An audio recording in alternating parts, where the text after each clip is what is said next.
রাসূল সাল্লাল্লাহু আলাইহি ওয়াসাল্লাম তো সব সময় অজু অবস্থায় থাকতেন, শুধু ওয়াশরুম সেরে আবার অজু করা পর্যন্ত যে টাইমটা এতটুকু ছাড়া। ওয়াশরুম সেরে আসলেন, এসেই দেখেন একটা পাত্রের মধ্যে কে যেন অজুর পানি রেখে দিছি, খুশি হয়ে গেলেন তিনি। তিনি বললেন যে আমার যে এখন অজুর পানি লাগবে এটা কে বুঝলো, কে রাখলো?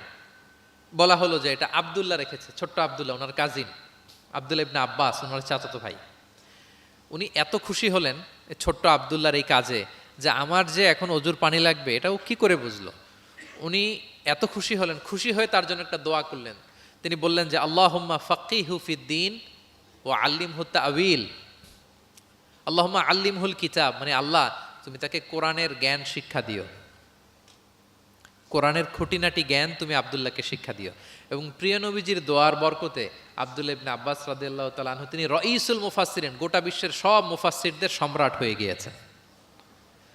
পৃথিবীতে যত মুফাসসির আসবে তার মধ্যে হেড অফ মুফাসসির, চিফ সম্রাট হচ্ছেন আব্দুল্লাহ ইবনে আব্বাস রাদিয়াল্লাহু তাআলা, ওই প্রিয় নবীজির দোয়া।